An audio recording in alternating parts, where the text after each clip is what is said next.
Everyday reporters are seeking information through data, through interviews, through documents as they help to tell Palm Beach County's story.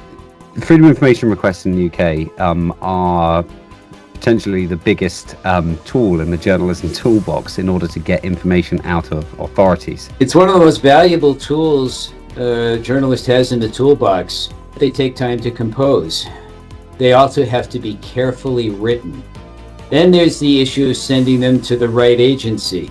And so it's a perfect example, I think, of where the right sort of elements of AI can assist a human to do better human things. We went for the idea of sort of a virtual colleague, a colleague that kind of is very good at one particular task. So, Copilot is integrated with just about every single Microsoft tool that we use, and we have a lot of sensitive files that live in SharePoints or OneDrives.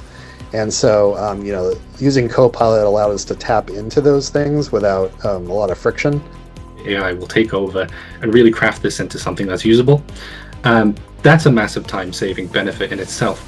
A reporter that is spending an hour drafting out a legal letter, which is essentially what a freedom of information request is not spending that hour speaking to people impacted by stories, getting out into the community, the maintaining a series of contacts, sharing a coffee with a counsellor in a town hall chamber so that they tell you the story, or going on a door knock to speak to someone who may be impacted by a disaster, or going to an inquest and winning the trust of a grieving mother with an important story to tell. The agent can help journalists kind of build the framework around the request, but it's up to the person to really determine what information would be most useful to obtain from the agencies that we're sending the request to. All of our reporters spend their time in Teams, they spend their time in Outlook, they spend their time in the Microsoft universe.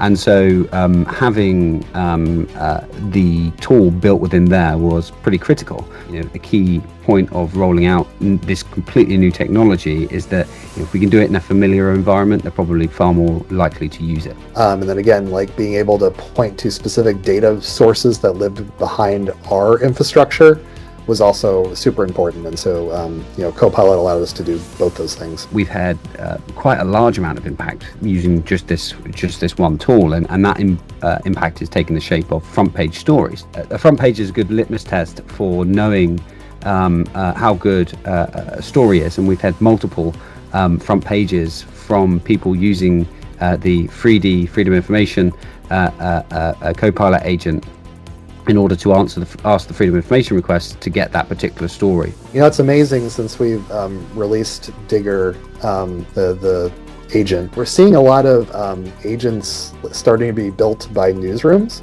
It's amazing to see so many reporters who are taking on board the newest technology and really running with the ball. And I think it's making a huge difference just across the industry. That AI is a tool. It's not in charge, it's a tool. Reporters, editors, web producers control what it can do. And it can take us to a level of serving our readers, serving our audience that we can't get to without it. AI is only getting better each day. So I think the real direction for AI is more time saved in these kind of time-consuming tasks, so that reporters can really focus on doing stuff that matters, making a difference in the community. Like any other colleague, this virtual colleague is here to help you succeed as well. And that's what we want to do with AI in the Florida newsrooms and throughout USA Today. Use it as a tool for good.